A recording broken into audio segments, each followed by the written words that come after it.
definitely adds a little bit of fuel. Just being able to beat the home team. Satisfying win for the Nittany Lions that grew up in the Maryland, D.C. area. How dominant Penn State's been on the Terps' home turf. It's Michigan week. Hard to hold back the disdain for the maize and blue. We scout the Wolverines and tell you why it's been so hard for opponents to keep them out of the end zone. Excited for the opportunity just because it's a really good secondary we're going against, so it's going to be a fun one. Fun and nerve-wracking. Coach Harbaugh brings the two-time defending Big Ten champs to Happy Valley. And this is the only sign Penn State fans want to see when it's all over at Beaver Stadium. It's time for Nittany Game Week.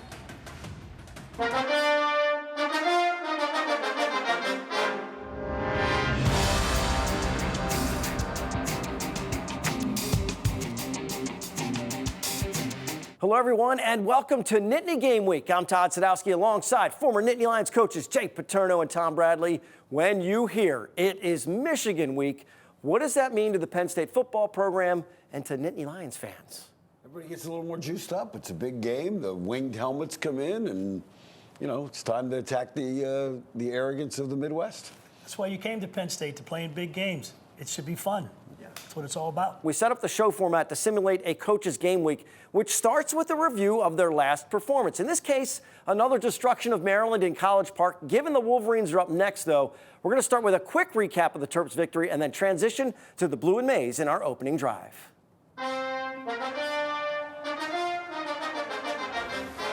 At this point, it's fair to say College Park feels like a second home for the Nittany Lions. In the past 6 games in College Park, Penn State's outscored the Terps 324-46, an average victory of 54-7. The offense clicks right from the start, Jay. Penn State gets out ahead of them. Maryland's liable to go run away and hide, and that's exactly what happened, and they put the dagger in early.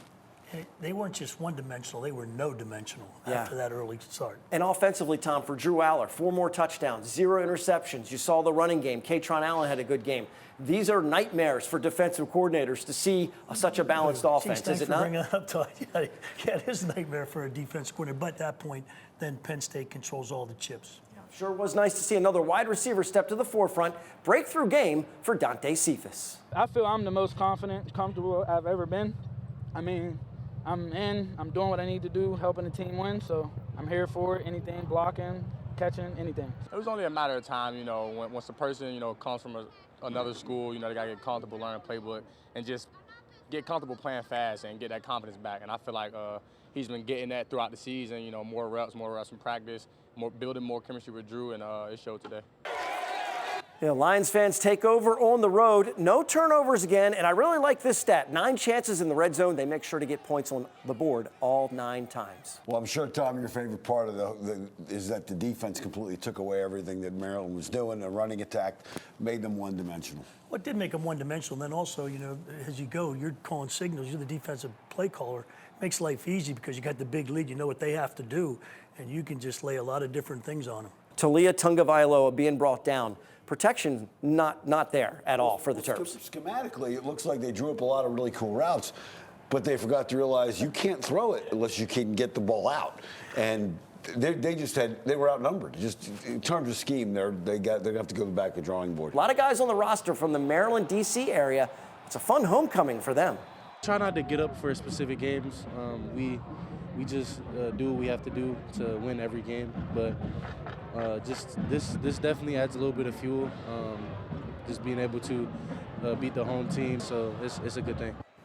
Freshman linebacker Tony Rojas contributes some big plays. Here he gets the pick. Nice to see the young guys take advantage of meaningful minutes. Couple of housekeeping notes. Senior day against Rutgers, a noon kick. Michigan State already announced as a Friday night in Detroit. The record stands at 8-1 for Penn State.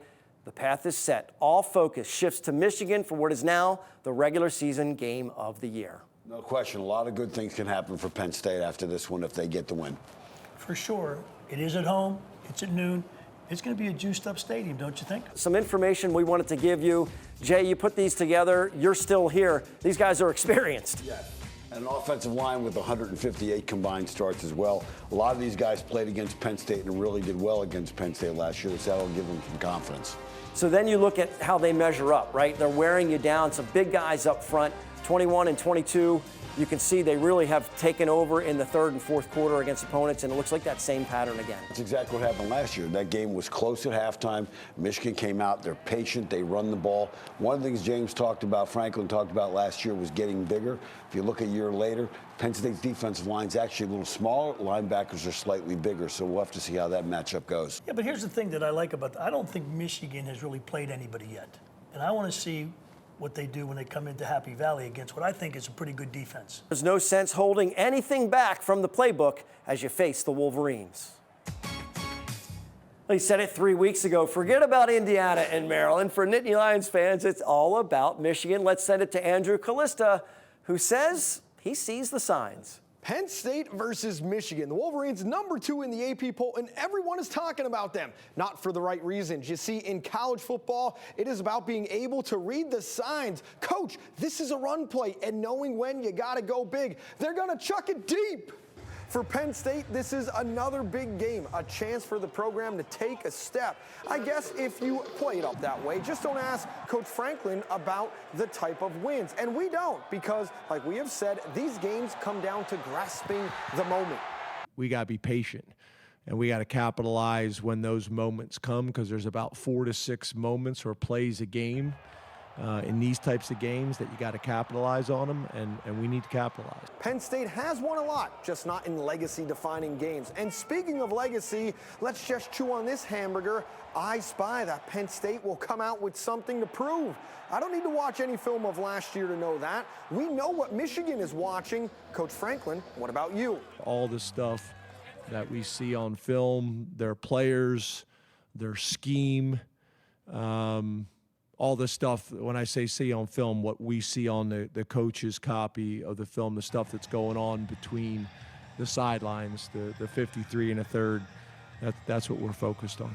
That's okay, Coach. I'm watching Michigan's walkthrough and their sidelines through these bad boys. As they say, signs, signs, Stallions has the eyes, hiding on the sidelines, decoding your mind. Do this, audible to that, can't you read the sign? Who knew Andrew Callista was so lyrical? Admission to his concerts are free, by the way. Still to come, our scouting report. Our coaches offer you a window into the game plan of the Wolverines, how the Nittany Lions can possibly neutralize their dual-threat QB, J.J. McCarthy. When we come back, you're watching Nittany Game Week. Opening Drive is sponsored by your local Ford store. Visit buyfordnow.com today.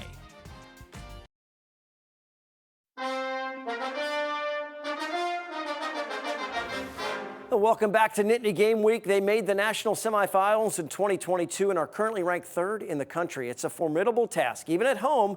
Coach Bradley, Coach Paterno, what do we expect to see from Michigan as the Nittany Lions attempt to knock off the Wolverines at Beaver Stadium? A lot of good players and a lot of good places. And you know what? Everybody's wanted to talk about this game for 3 weeks. So now we can. So let's get into it. Let's talk specifically about Michigan. And let's start with the offense. I think this might be the most complete. This is the most complete offense Penn State will play all year, because they have an experienced quarterback. They've got tight ends that can hurt you. They got wideouts that can hurt you. They got running backs that can hurt you. And Tom, they got an offensive line. That's the key right there. They got a very, very solid offensive line with a lot of guys that played last year also. Yeah, and +9 in turnover margin. Talking about that offensive line, some big dudes. 3 guys that started against Penn State last year on an offense that ran for 418 yards. You go from the offensive line to the skill guys we talked about. You're looking at quarterback J.J. McCarthy. You're looking at the running back Blake Corum, and you're looking at Roman Wilson leads the country, or 4th in the country in 10 receiving TDs. Corum leads the country with 16 rushing TDs. How do they get it done? Well, let's talk about the offensive line right there. They're big, but they are mobile. They pull and kick out, Tom, creating gaps, and then they hustle downfield, Tom. Well, that's one of the things we pointed out here. You got linemen down, tackles downfield blocking. These guys are athletic, and that's the key. And watch downfield. Here comes the running back. There's number 52 rumbling downfield. Make another block for Corum downfield. And that's the kind of effort that makes them unique. Now let's talk about some other things you got to do. You got to contain the quarterback. Tom, stay in your passing lanes. Don't let this guy out. Lanes just aren't for cars this week. Absolutely. And when you look at it, when McCarthy gets outside the pocket, They do a good job on the scramble drill. You'll see him directing it on the film as we go. And as you see this, McCarthy gets pressured. He gets outside the left end of the defense, loses them, and now McCarthy's out there where he can direct traffic. And last year he would have tucked this and run. This year he directs him, throws him downfield, and it turns into a big play for a touchdown. 91% completion rate outside the pocket is massive. That's why you got to keep your lanes. You got to keep them inside the pocket. That's going to be very important in this game. This guy is really clever, and he loves to play the game. Let's talk about the other things they do. They're going to give you 2 running backs. Donovan Edwards, when he's in the game, he is a threat as a receiver. So you got to make sure you match up with him. Here they get Purdue, Tom, with a linebacker out there that goes, you know. What is he? What's the personnel group? Is it 21? Is it 11? What do you got here? Yeah, you got 2 running backs, so you don't put in your nickel. One that can play wide receiver. Yep, and that becomes a problem. And watch, Purdue's trying to get lined up. They get a linebacker out there, and McCarthy recognizes it right away, throws him, puts him down inside the 5. A little better throw, it's probably a touchdown, but you know, let's not nitpick too much. Okay, let's talk about them defensively. Much like Penn State, top 5 in pretty much every category, top 10 in every category. And again, have not played a bunch of great teams. Much like Penn State, the Big Ten is offensively challenged, as we would say. So those numbers are really good. Let's talk about some of the things to look at. In terms of no team has scored more than 1 TD against Michigan. Nobody has run a play inside the 10-yard line through 9 games. Red zone, Tom, 11 red zone trips, 1 touchdown, 4 field goals. That's incredible. And least penalized team in the country. But let's talk about how they get that done. They're going to push up front, Tom, downhill attack, read your blocks, and get the safeties involved. Exactly. That's one of the things. They got safeties that can tackle. This is a football team that tackles very well, that you don't see very many missed tackles. Yeah, and you see this right here. Here's a run by Purdue. That safety's down there making contact 2 yards deep, caused the fumble. We talked about turnover margin. Now let's talk about some of the things they do on 3rd downs. They're really good at pattern reading. This is going to be a challenge for Allard, starting in certain coverages and then chasing, getting very complex, some pro concepts here, Tom. Yeah. They're going to try and bait him into throwing that, and this guy makes a trap. There's been a lot of pro concepts. If they've been in position to play him this year because they've been so far ahead, they've been able to get exotic with their coverages. Yeah, without a quarterback run game threat, they can do some of those things. Now, red zone, we talked about how phenomenal they've been in the red zone. Here's a 3rd down in the red zone.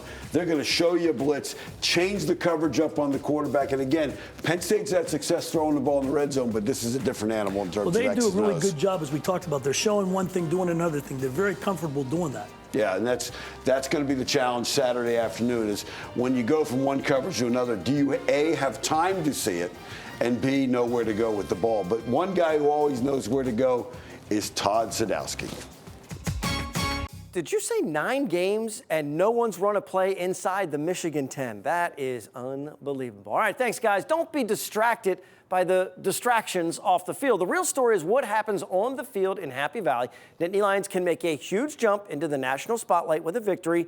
As for the Wolverines, they're on a roll, undefeated, and ready for their toughest road test of the season in Beaver Stadium. Our guys are, there's a bounce in the step. There's, you don't even really have to even. You don't even have to talk about it much. I mean, everybody's aware and just can't wait to play. Just looking for a time to play, a place to play, a team to play against. Hard to believe a few years ago, rumors swirl at Michigan's looking to replace Harbaugh. Now they've ripped off 21 straight Big Ten conference wins. Up next, our Impact interview. He joins us in Season 1. He joins us in Season 3. It's our own Urban Renewal with 3-time national championship coach Urban Meyer. He tells us what gives Nittany Lions fans hope this weekend and which should cause some concern. And make sure to keep sending us your pride pics. We have quite a collection on our website, NittanyGameWeek.com. You can add yours to our photo album online. We'll have more coming up later in the show. Nittany Game Week returns after this.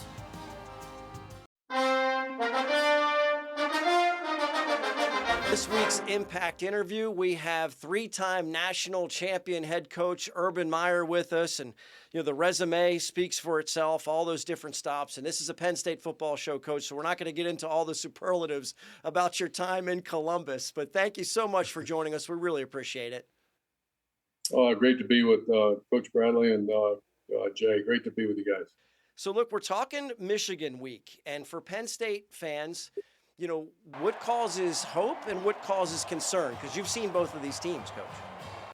Yeah, I think this is as talented team, Penn State team, as I've seen. You know, their defense is excellent. I love Manny Diaz. I've always appreciated him as a coach, and his style of play is very. There's a lot of defense. You know, sometimes like Iowa, I compare Iowa, and then you look at Penn State. Penn State's got so much defense. Iowa's got very little defense, but they're both excellent.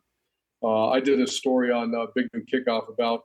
I think they play with violent hands. They get up back, you know, get off blocks. Sitting there talking to Tom Bradley, the most important thing a defensive player must do, other than tackle, is to disengage blocks. And I think they're really good at it. So I see this as a low-scoring game, and the reason why is I think Penn State or the Wolverines have not played their schedule. I went back to it the last 2 days. It's really bad. It's not their fault. But how about this, Jay, that the average offense that the Wolverine defense is number one in the country by far in a lot of categories. They have placed the worst collection of offenses in Power 5 for the year. So I watched every game this week because we have them, and I've not really done that yet, and they are outstanding. You said, what's the hope Penn State has? Is the fact the Wolverines haven't really played anybody like Penn State yet. Well, let's pause football for a second because I wanted to get into something else. You and your wife, Shelley, launched a fund for cancer research at the James, the Ohio State's Cancer Center.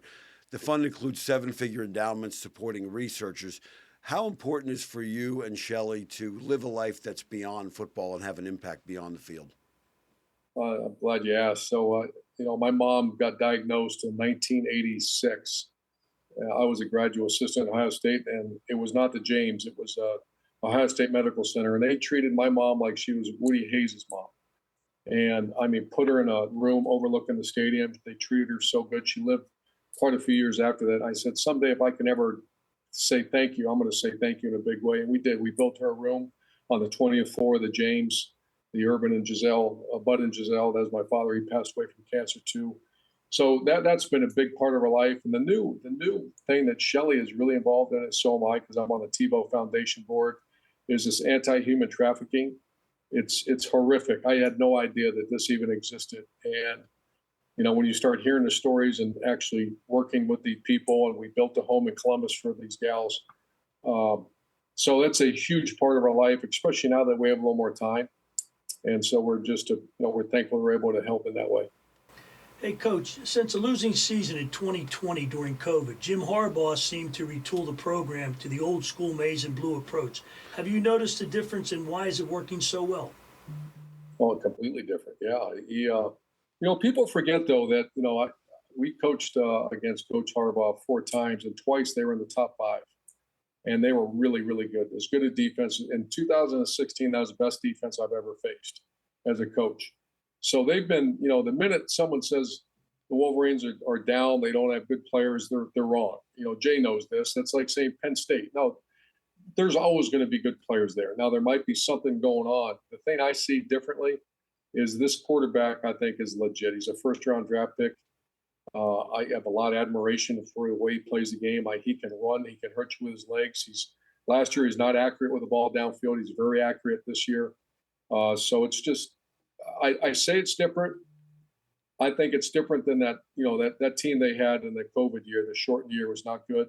But every other year, they've had decent teams.